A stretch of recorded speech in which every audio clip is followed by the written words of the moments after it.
রব্বুল আলামিন বলেন, ইয়া আইয়ুহাল্লাযীনা আমানু, হে ঈমানদারেরা, কুতিবা আলাইকুমুস সিয়াম, তোমাদের উপরে রমজান মাসের রোজাকে ফরজ করে দিলাম, কামা কুতিবা আলাল্লাযীনা মিন ক্বাবলিকুম, শুধু তোমাদের উপরে নয়, তোমাদের পূর্ববর্তী যারা, তাদের উপরে রমজান মাসের রোজাকে ফরজ করেছে।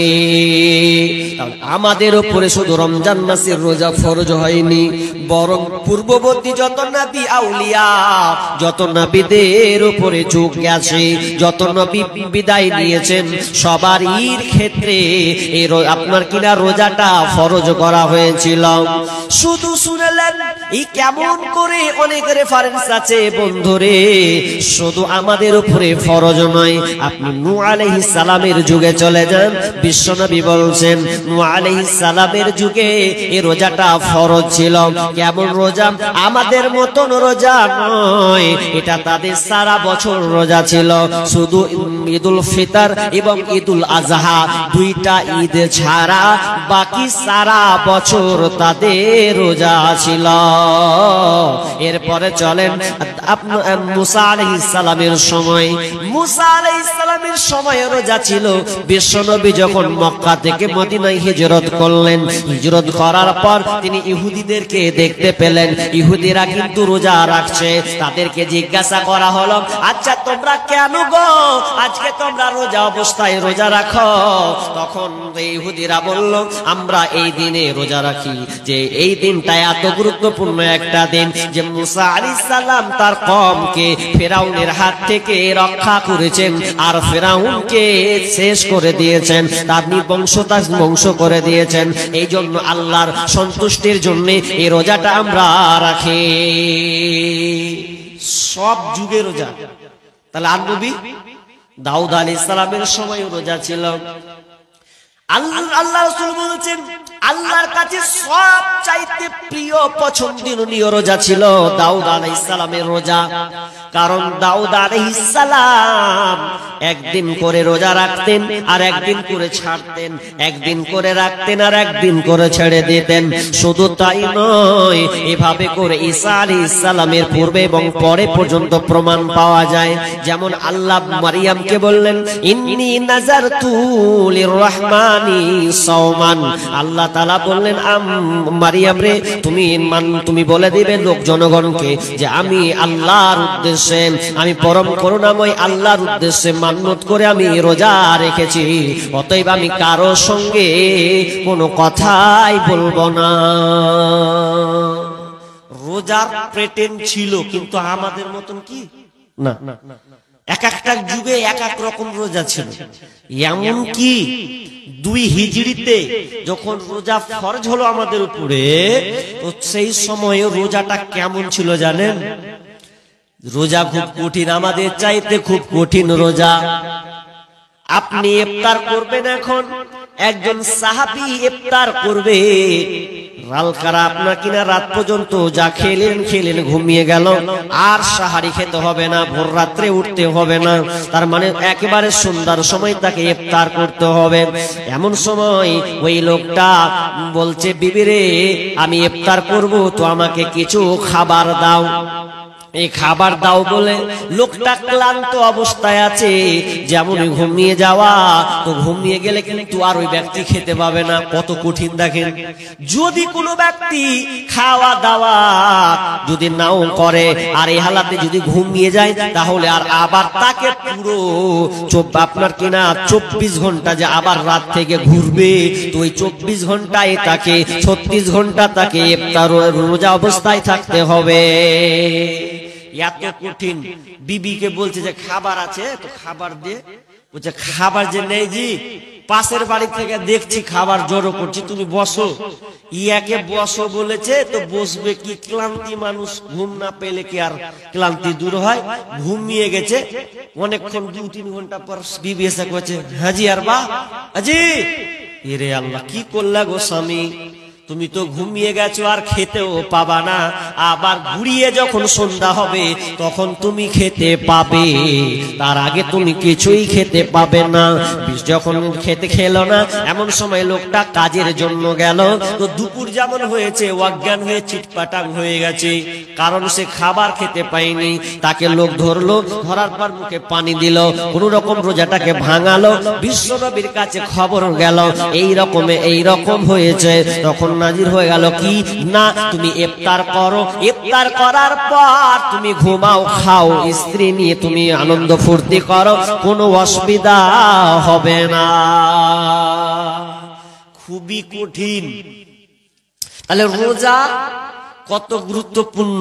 শেষের আয়াতটা কি পড়েছি, লাআল্লাকুম তাত্তাকুন। আল্লাহ বলছেন, ওরে আমার ঈমানদার, ওরে আমার বান্দা, আমি তোমাকে মুত্তাকি বানাবো, এই জন্য আমি তোমাকে রোজাটা দিয়েছি।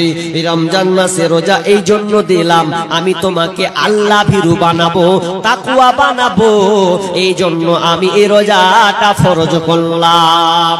কেমন আল্লাহ আমাদেরকে না খিলিয়ে বলছে আমি তোমাকে মুত্তাকি বানাবো? না না না, আল্লাহ বলছেন আমি তোমাকে একটা ট্রেনিং এর মাস দিয়েছি, এই ট্রেনিংটা তুমি আমার জন্য রাখবে। আর দেখবেন যত আপনার মানুষ আমরা রোজা রাখি, এই রোজাটা কিন্তু কোনো ব্যক্তির জন্য রোজা রাখি না, বরং আল্লাহর জন্য আমরা এই রোজাটা রাখি। পৃথিবীতে অনেক আমাল আছে, ইবাদত আছে, মানুষ দেখানো হয়, হয় কি হয় না? নামাজ মানুষ দেখানো হয় না? হয়। দানও মানুষ দেখানো হয়, যে আমি দিব, লোক আমাকে বাহবা দিবে, এরকম অনেকে নিয়ত করে থাকে। তো কিন্তু রোজাটা লয়, কেন লয়? আল্লাহ বলছেন এই রোজাটা বান্দা আমার জন্য রাখে, পৃথিবী কারো জন্য রাখে না। কেন রাখে না শুনেলেন? কেমন একটা উদাহরণ আপনাকে দিই। আপনি রোজা রেখেছেন, প্রখর তাপমাত্রা, রোদের 45, 47, 48 ডিগ্রি তাপমাত্রা, সেলসিয়াস তাপমাত্রা এতটা উঠেছে। এখন আপনি ক্লান্ত, দুপুর বেলায় আপনি মাথায় যখন পানি ঢালছেন তো মনে হচ্ছে কি করি রে, আমি তো নিজে মনে মাথায় পানি ঢালছি, পানি ঢালতে ঢালতে মুখ দিয়ে যাবে কি যাবে না? আমি যদি হুট করে গিলে নি তো কেউ দেখতে পাবে না, কিন্তু আপনি দেখবেন মুখ দিয়ে যদি বারবার ঢোকে, আপনি বারবার খালি থুতু ফেলেন, যাতে পানিটা ভেতর দিকে না চলে যায়, আপনি তো গোপনও খেয়ে নিতে পারেন। শুধু তাই নয়, আপনি ঘরে ঢুকলেন, দরজা লাগিয়ে দেন, আপনার ঘরের ভিতরে খাবার সাজানো আছে, বিভিন্ন ফল ফ্রুট আছে, মাংস আছে, মাছ আছে, মিষ্টান্ন আছে। এখন আপনি যদি মনে করেন আর সহ্য করতে পারি না, মা দেখতে পাবে না, ভাই দেখতে পাবে না, বেটা দেখতে পাবে না, বেটি দেখতে পাবে না, থুরুম করে 2-4টা মুখে নিয়ে নিব, পানি দিয়ে দিব, ঝামেলা মিটে যাবে, বলবো রোজা আছি। কিন্তু কোন ব্যক্তিকে পাবেন না যে এই রকম করেছেন। দেখুন, এরপরও আপনার মন চাইবে না যে আমি কিছু খেয়ে নি, কারণ আপনার মন বলে আমি দুনিয়ার জন্য রোজাটা রাখি নাই, আমি আল্লাহকে খুশি করার জন্য, আল্লাহকে রাজি করার জন্য এই রোজাটা আমি রেখেছি। বাংলাদেশের একটা লোক সাংবাদিক এসছে, তো সাংবাদিক বলছে, বাপজি আহেন আহেন আহেন, এদিকে আহেন, কি রোজা আছো? বলছে হ্যাঁ রোজা আছি রে বাপ। তো রোজা আছেন ভালো কথা, তো আপনার প্রাইজ আছে, প্রাইজ কি? প্রাইজ বোতলটা দেন। এই যে বোতল নিয়ে আছে, বোতল, বলছে এই বোতলে পানি আছে, কি আছে? পানি। বলছে ঢক ঢক ঢক ঢক করে খেয়ে নাও, 5000 টাকা দিব। বয়স্ক মানুষ, গরিব মানুষ, বলছে 5000 টাকা দেবো, খেলেন। এবার ওই ভদ্রলোকটা বলছে, বেটা জি না, তুই 5000 টাকা কেন, তুই যদি আমাকে 1,00,000 টাকাও দিয়ে দিস তাও আমি এ পানি পান করব না, কারণ আমি এই টাকার জন্য রাখিনি, বরং আল্লাহকে খুশি করার জন্য, আমি আল্লাহর জন্য রোজাটা রেখেছি।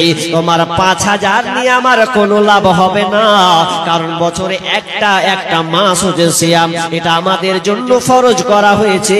তার মানে এখান থেকে আয়াতটার হুবাহু আপনারা বুঝতে পারছেন। আল্লাহ বলছেন লাআল্লাকুম তাত্তাকুন, আমি তোমাকে মুত্তাকি বানাবো রে বান্দা, এই জন্য এই রমজান মাসে রোজাটা তোমাদের উপরে ফরজ করে দিলাম। এই রমজান মাস কত গুরুত্বপূর্ণ, রমজান মাসটা কত গুরুত্বপূর্ণ আল্লাহ রাসূল বলছেন ইযা দাখালা রমাদানু ফুতিহাত আবওয়াবাস সামা ওয়া গুল্লিকাত আবওয়াবাল জাহান্নাম ওয়া সুলসিলাতিশ শায়াতিন। আল্লাহর রাসূল বলছেন যখন রমজান মাসটা এসে যায়, তখন প্রথম দিন যখন পড়ে যাবে, তখন আসমানের দরজাটা ওপেন করে দেওয়া হয়। রমজান মাস এসে গেছে, আসমানের দরজাটা ওপেন করে দেন। শুধু তাই নয়, ওয়া সুলসিলা আপনার ইযা দাখালা রমাদানু ফুতিহাত আবওয়াবাস সামা ওয়া গুল্লিকাত আবওয়াবাল জাহান্নাম, এবং জাহান্নামের দরজাকে বন্ধ করে দেওয়া হয়। ওয়া সুলসিলাতিশ শায়াতিন, এবং শয়তানকে জিঞ্জির দিয়ে বাঁধা হয়। কেন বাঁধা হয়? যাতে আমার গোলাম, আমার বান্দারা যেন এই রমজান মাসে নেকিকে লুটে নেয়, যেন তারা পাপে লিপ্ত না হয়। এখানে একটা কথা আছে, কি মৌলভী সাহেব আপনি বললেন শয়তানকে জিঞ্জির দিয়ে বেঁধে দেয়, কেন? তো মানুষ যেন পাপাচার না করে, কারণ মর্যাদা পূর্ণ মাস। তো কেন মানুষ পাপ করবে না ওই লেগে? এরপরে মানুষ পাপ করে না, করে না? শয়তানকে জিঞ্জির দিয়ে বাঁধা হয়, হাদিসে বলছে। এরপরে দেখবেন কিছু লোক লুকিয়ে ভাত খায়, খায় না? আপনাকে এইদিকে নেই মনে হয়। রোজা রাখবে না ওই লেগে ওর বিবি কইছে দুয়ার লাগা ভাত দে, মানে এখন রোজা নেই ওর বিবি কইছে ভাত দে। বিবি যে বলছে না শুনি তো আনলিমিটেড শুরু করবে, ভালো নয় তো। এখন আনলিমিটেড না খেয়ে ওকে ভাত দিয়ে দিই, হ্যাঁ বলে ভালো, আমি থাকবো, ওকে ভাত দিয়ে দিই। কিন্তু স্ত্রী যদি, তবে ওই স্ত্রীকে মন থেকে ঘৃণা করতে হবে স্বামীকে, কবে নাফরমান, সিয়ামকে সে মানলো না। কারণ ইসলামের স্তম্ভ কয়টা ভাই? 5টা। বাচ্চা, ছোট বাচ্চা দেখেন কি শিক্ষা দিয়েছেন গো, চট করে বলে দিয়েছেন। ইসলামের খুঁটি হচ্ছে 5টা। বুনিয়াল ইসলাম আলা খামস, শাহাদাতি আল্লা ইলাহা ইল্লাল্লাহ ওয়া আন্না মুহাম্মাদার রাসূলুল্লাহ ওয়া ইকামিস সালাহ ওয়া ইতাইজ যাকাত ওয়াল হজ্জি ওয়া শাওমি রমাদান। ইসলামের স্তম্ভ 5টা, তার মধ্যে একটা হচ্ছে সিয়াম, এটা ফরজ। আর তুমি বেঈমান, ঘরে দরজা লাগিয়ে তুমি ভাত খাচ্ছ। কিছু লোক আছে দেখবেন রমজান মাস যদি আসে, দেখে যার কটা দিন আছে, ওর অ্যাপয়েন্টমেন্ট শুরু হয়ে যাবে। মানে রোজা এলো মানে পেটে পাথর হয়েছে, ডাক্তারে মানা করছে, মানা করেছে না তো করলাম ওটা, এখনো রোজা রাখবে না, ওই লেগেও পাইতেরা বলবি, বলে সাহেব আমি পারি না গো, অসুস্থ, তো আমার লেগে মা পাহে না নাই। তোর লেগা মাপ আছে মানে শুন, মাপ আছে, কাজ একটা করতে হবে। কি কাজ? আল্লাহ তাআলা বলছেন ওয়ালাল্লাযীনা ইতিকুনাহু ফিদিয়াতুন তুআমু মিসকিন। যারা রোজা রাখতে পারবে না শুনে লাও, যারা বাহানা করছো শুনে লাও। যদি বলো আর পিছু পারবো না, আর এরপরেও তুমি কাজা করতে পারবে না, তাহলে তোমার জন্য হচ্ছে প্রত্যেকটা রোজার বিনিময়ে আপনাকে একটা করে মিসকিনকে প্রতিদিন খাওয়াতে হবে। তার মানে 30টা রোজা, আর 30টা রোজা তুমি রাখতে পারবে না, তো তোমাকে 30 জন মিসকিনকে খাওয়াতে হবে। একটা মিসকিনের খাবার একদিনের খাবার। আচ্ছা, যে বলছে রোজা রাখতে পারবো না, একদিনেও ক টাকা খাই? ধরেলেন 100 টাকা খাই, কম ধরছি আমি, যদিও 200 টাকা যাবে একটা মানুষের প্রতিদিন পেছনে খরচ, 100 টাকায় ধরছি। তো 100 টাকা 30 দিয়ে গুণ করলে ক টাকা হবে? 3000 টাকা হবে। আবার 3000 টাকা ফেল। বলছে মৌলভী আসছি, বাড়িতে ভাবনা চিন্তা করছি। তারপর আপনি বলছে এই রোজা রেখে দেবো সাহেব, কষ্ট হোক গা, মানে এখন 3000 টাকা ফেলবে না। আবে ফেল, যদি মনে করছি রাখবো না, 3000 টাকা ছুড়ে দে, এমনি তো কিপটা আর কি দিবে। তো এখন বলছে রেজে ধরে নেবো, যারা রোজা রাখার বাহানা করছেন তাদেরকে প্রতিদিনে খাবার দিতে হবে, তবে আল্লাহকে ফাঁকি দিয়ে নয়। আপনি পারবেন না বিধায় আপনার জন্য এটা আছে। তবে যদি আপনি মনে করেন যে আমি পরে পারবো, তাহলে আপনাকে মিসকিনকে খাওয়াতে হবে না, আপনাকে পরে পূর্ণ করে দিতে হবে। সফরে গেলে, অসুস্থ হলে আপনাকে পরে এই কাজা আদায় করতে হবে, সিয়াম রাখতে হবে। তা কি বলছিলাম, যে রমজান মাস এত গুরুত্বপূর্ণ। আল্লাহ রাসূল বলছেন এই মাসে রমজানকে শয়তানকে জিনজির দিয়ে বাঁধা হয়। তো শয়তানকে জিনজির দিয়ে বাঁধা হয়, তো মানুষ কেন গোপনে আবার বিড়ি খায়, চুরুক চুরুক করে বিড়ি টানে? তো শয়তানকে যে বাঁধলে বললেন, এরপর তো বিড়ি খেছে, খয়নি কচলেছে, লক করা মাছেও রোজা রাখেনি, তো ওর কি হবে? ওর জন্য কি শয়তান জিনজির বাঁধেনি? জি, দুইটা উদাহরণ দিব। একটা জাকির নায়েকের কাছ থেকে ধার করা। জাকির নায়েকের একটা উদাহরণ আছে, আমাকে খুবই ভালো লেগেছে। কি? একজন জাকির নায়েককে প্রশ্ন করছে যে শয়তানকে যদি জিনজির দিয়ে বেঁধে দেওয়া হয়, তাহলে বলেন তো মানুষ তাও কেন পাপ করে? তখন তিনি উত্তর দিচ্ছেন, শুনে লাও, একটা খাঁচাতে বাঘ ভরা আছে, খাঁচাতে বাঘ বন্দি আছে। খাঁচা বাঘ হচ্ছে হিংস্র প্রাণী, মানুষকে পেলে, পশুকে পেলে আক্রমণ করবে, খাবে।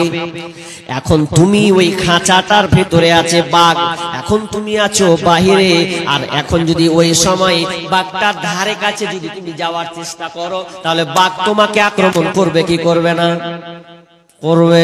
তুমি যতটা দূরে থাকো না কেন, বাঘের যিনি খাঁচার কাছে যেমনই হবে, বাঘ তখন তোমাকে ধাওয়া করবে, আপনাকে আক্রমণ করার চেষ্টা করবে, ধরার চেষ্টা করবে। যদি আমি ওকে কাছে পেয়ে যাই, তার মানে আপনি যদি ওর কাছে যান, তাহলে আপনাকে বাঘ আক্রমণ করতে পারে, আক্রমণ করবে। ঠিক তেমনি ভাবে তুমি জানো এখানে পাপের কাজ লিপ্ত আছে, ওখানে আপনার হারামি কাজ লিপ্ত আছে, ওখানে আপনার সুদখোরের জায়গা আছে, ওখানে বোতল রাখা আছে, ওখানে নেশাদার দ্রব্যের আড্ডা আছে। এখন আপনি ওখানে গিয়ে যদি সংমিশ্রণ হন, তাহলে আপনাকে ওখানে ধাওয়া খেতে হবে, আপনাকে ওই কাজে লিপ্ত হতে হবে। শুধু তাই নয়, মানুষ কেন পাপ করে? দ্বিতীয় আমার পার্সোনাল উদাহরণ আপনাকে দিচ্ছি। যেই মানুষটা সারা বছর ওই কাজে লিপ্ত আছে, যে লোকটা মদের সঙ্গে যুক্ত আছে, বিড়ির সঙ্গে যুক্ত আছে, হারাম সম্পর্ক সঙ্গে যুক্ত আছে, হারাম ব্যবসার সঙ্গে যুক্ত আছে, তাহলে ওই লোকটা তো 12 মাস অভ্যাসগত কাজ, এটা ওর অভ্যাসগত, ওই জন্য সে ওই কাজটা সেটা করে। কিন্তু প্রকৃত যারা ঈমানদার, তাদের জন্য আল্লাহ বলছেন, আমি ওই ব্যক্তিদের জন্য এই শয়তানকে জিনজির দিয়ে বেঁধে রাখি। ওয়াসুনসিলাতিশ শায়াতিন, শয়তানকে আমি জিনজির দিয়ে বেঁধে রাখি। শুধু তাই নয়, এই রমজান মাসটা কত গুরুত্বপূর্ণ মাস বন্ধুরে। আল্লাহ সুবহানাহু ওয়া তাআলা বলছেন, শাহরু রমাদানাল্লাযী উনজিলা ফীহিল কুরআন, এই রমজান মাসে আমি এই কোরআনকে নাজিল করেছি, কোরআনকে অবতীর্ণ করেছি। এই মাসে এমন একটা রাত আছে, এই রমজান মাসে গুরুত্বপূর্ণ একটা রাত আছে, যে রাতটা হচ্ছে 1000 মাসের চেয়ে উত্তম। 1000 মাস ধরে যে আপনি ইবাদত করবেন, ওটা একদিনে একা 100 নিয়ে নেবে, কিন্তু আপনি তো 1000 মাসের হায়াত তো আপনি পান না। আল্লাহ সুবহানাহু ওয়া তাআলা বলেন, ইন্না আনজালনাহু ফি লাইলাতিল কদর ওয়া মা আদরাকা মা লাইলাতুল কদর, লাইলাতুল কদরি খায়রুম মিন আলফি শাহর।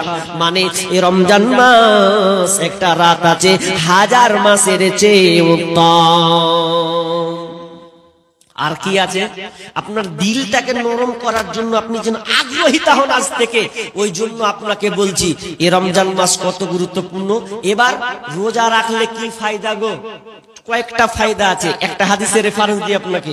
কি হাদিস? আল্লাহ রাসূল বলছেন, ফিল জান্নাতি সামানিয়াতুন আবওয়াবিন মিনহা, বিশ্বনবী বলছেন জান্নাতের 8খানা দরজা আছে। এই 8খানা দরজার মধ্যে একটা দরজা আছে বাবুন ইউসাম্মার রাইয়ান, রাইয়ান নামের একটা দরজা আছে। ওই দরজাতে কে যাবে? লা ইয়াদখুলু, ওই জান্নাতে কেউ প্রবেশ করতে পারবে না ইল্লা সাইমুন, কেবলমাত্র যারা আল্লাহর জন্য রোজা রেখেছে, ওই রোজাদার ব্যক্তি ছাড়া ওই রাইয়ান নামক দরজা দিয়ে আর অন্য কোনো ইবাদতকারী ঢুকতে পারবে না। কেবল ওই সিয়ামদার যারা আপনার কিনা না খেয়ে আল্লাহর জন্য রোজাটাকে রেখেছে, আল্লাহ বলবে ওরে আমার বান্দারে আয় আয় আয়, তোদের জন্য আমি স্পেশাল একটা দরজা রেখেছি রে, ওই দরজাটার নাম হচ্ছে রাইয়ান। জান্নাতেরই 8 দরজা, রাইয়ান নামের একটি দ্বার, সেই দ্বারেতে যাবে কেবল যারা আল্লাহর রোজাদার, যারা আল্লাহর রোজাদার। আল্লাহ বলবে যা রে আমার বান্দা যা, এটা তোর জন্য স্পেশালি দরজা, এই দরজা দিয়ে তুই ঢুকে যা, আমি দরজা লাগিয়ে দেব, এই দরজা দিয়ে আর কেউ ঢুকতে পাবে না। লিল্লাহি তাকবীর। দেখেন দরজাটা কার জন্য? যারা আল্লাহর জন্য রোজাটা রেখেছে, ওই রাইয়ান নামক দরজা দিয়ে আর পৃথিবীর কেউ কোনো ব্যক্তি ঢুকতে পারবে না। আল্লাহ বলবে বন্ধ কর, আমার বান্দারা ঢুকেছে। কারণ রোজাটা রাখে আল্লাহর জন্য, কোনো ব্যক্তির জন্য নয়। কিন্তু আফসোস, আফসোস কাদের জন্য আফসোস জানেন? যারা রোজা রাখে না। অনেক লোক আছে রোজা এখনো রাখে না, কিন্তু রোজা রাখো না, শাস্তিটা শুনলাম মজা লাগছে না? 1 মাস রোজা রাখবে, তোমার শাস্তিটা কি হবে শুনলাম? আল্লাহ রাসূল বলছেন যারা রোজা রাখবে না তাদের শাস্তি কি হবে? আল্লাহ রাসূল বলছেন আমি স্বপ্নের মাধ্যমে দেখলাম 2 জন ফেরেশতা যেন আমাকে উঠিয়ে নিয়ে যাচ্ছে, উঁচু একটা পাহাড়ি জায়গায় আমাকে নিয়ে যাচ্ছে। যে আমি এমন পাহাড়টা এত উঁচু জায়গা, আমি বললাম ও আমার সঙ্গী সাথীরা আমি তো উঠতে পারবো না ওই পাহাড়ে। ওই ফেরেশতা দুটা বলছেন ইয়া রাসূলুল্লাহ আমরা আপনাকে সাহায্য করব ওঠানোর জন্য। তাহলে 2 জন ফেরেশতার সাহায্যে উপরে উঠে গেল। উপরে উঠতে উঠতে হঠাৎ করে বিকট চিৎকারের আওয়াজ, এত কান্নারুল আওয়াজ, ভারাক্রান্ত আওয়াজ, ভয়ঙ্কর যেন আওয়াজ, সব যেন কান্নাকানি চিৎকার করছে, এতটা ভয়ঙ্কর আওয়াজ, এতটা ভয়ঙ্কর আওয়াজ। এবার তখন আপনি ফেরেশতাদেরকে বলছেন, আল্লাহ বলছেন এটা কিসের আওয়াজ? তো এটা বলছে জাহান্নামীদের আওয়াজ, যারা জাহান্নামে যাবে এই জাহান্নামের আওয়াজটা আপনি পাচ্ছেন। তারপরে আর একটু আগিয়ে গেলাম, আগিয়ে গিয়ে দেখলাম এক প্রকার লোকগুলোকে উল্টা করে টাঙিয়ে দেওয়া হয়েছে, উল্টা করে টাঙানো আছে বন্ধুরে, আর পা যেন আসমানের দিকে, মাথা যেন জমিনের দিকে। কেমন করে টাঙানো হয়েছে? যেমন আপনি খাসিকে যখন আপনার কিনা জবাই করে দিয়ে টেঙে দেন, টেকে তার চামড়াকে আপনি খালিয়ে নেন, ওই রকম করে ওই লোকগুলোকে উল্টানো ভাবে টাঙানো আছে। আর মুখ দিয়ে রক্ত যেন পড়ছেন, চারিদিক থেকে যেন ঝরঝর ঝরঝর ঝরঝর ঝরঝর করে রক্ত পড়ছে। বিশ্বনবী হাল দেখে বলছেন ও আমার সাথীরা বলো তো এই লোকটার হালাত কেন এইরকম রে? কেন তাদের এরকম শাস্তি হচ্ছে?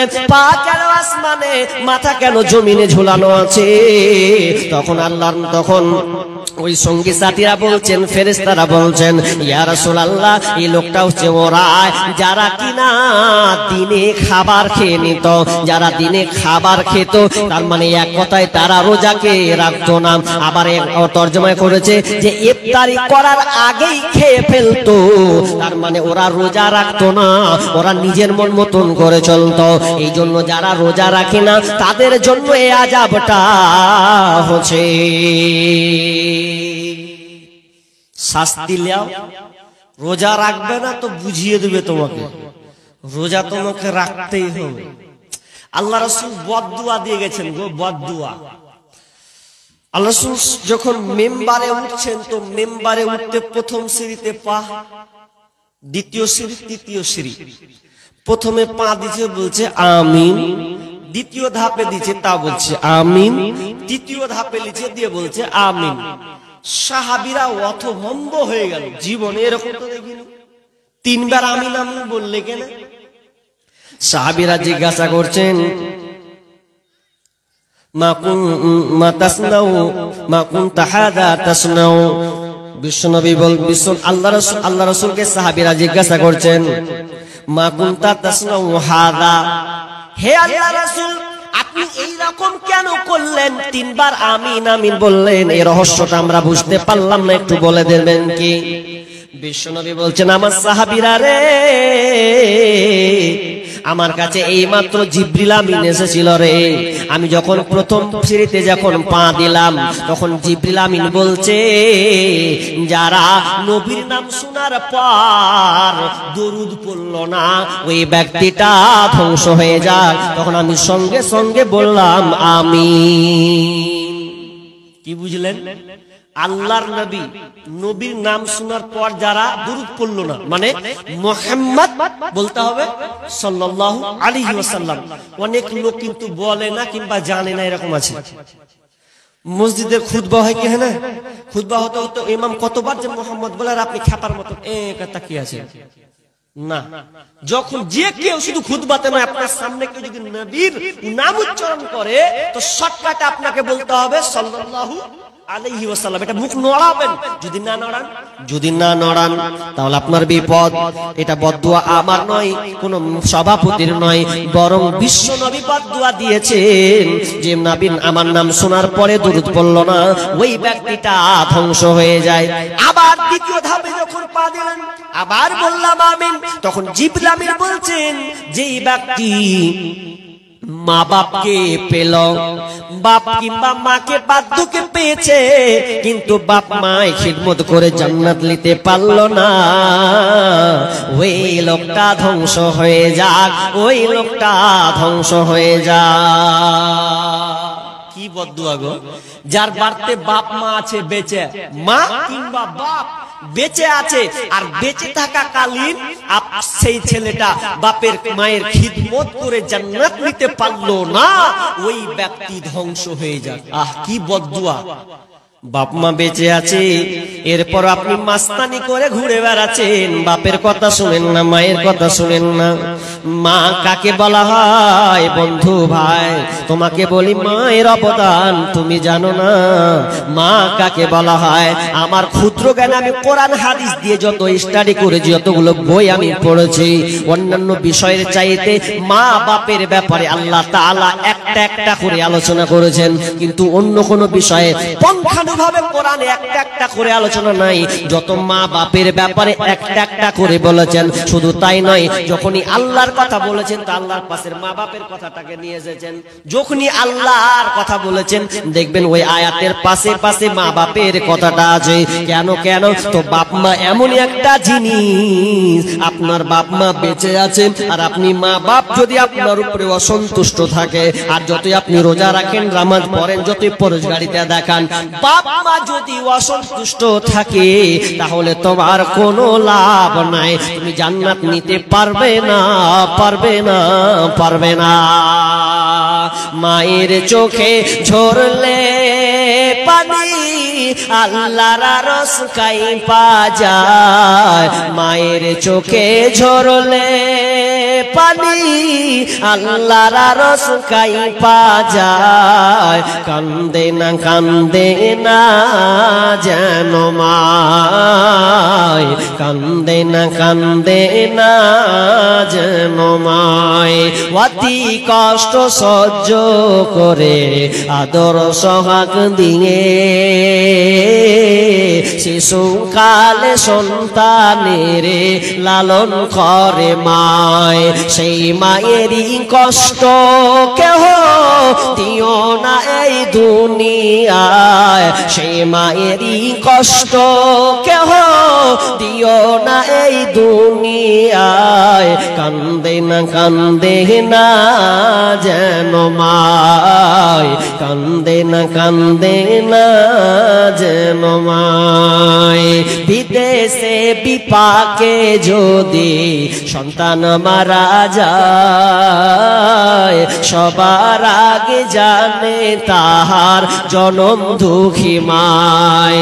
নীরবে মা অশ্রু ফেলে সন্তানেরই পানে চায়, নীরবে মা অশ্রু ফেলে সন্তানেরই পানে চায়, কান্দে না যেন মায়, কান্দে না যেন মায়।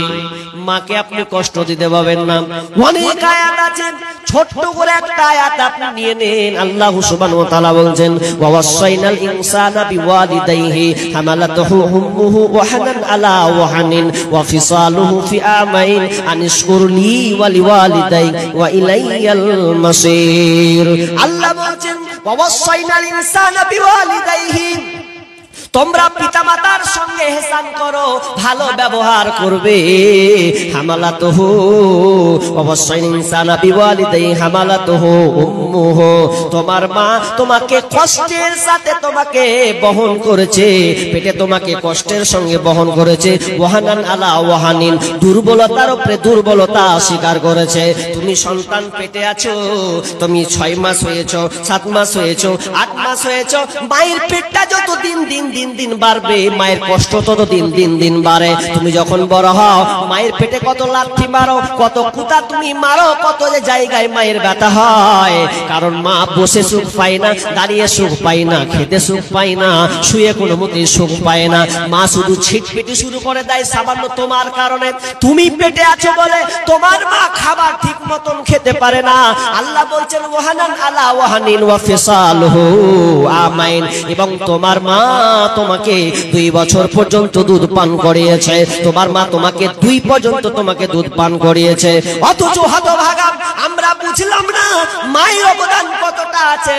মা হলো সবচাইতে কাছের, দুনিয়ার মহাব্বতের যত মহাব্বত আছে সবচাইতে মহাব্বতের জিনিস হচ্ছে মা। ইবাদতের ক্ষেত্রে মানুষের সঙ্গে সুজড়িত হচ্ছে মা। এই মা বাপের খিদমত আপনারা করতে পারলাম না। বাপ মা কাকে বলা হয় শুনে নেন। আপনি যতই বিপদে পড়ুন, আপনার কেউ পাশে এসে দাঁড়াবে না, কিন্তু আপনার মা কিংবা আপনার এসে পাশে দাঁড়াবে।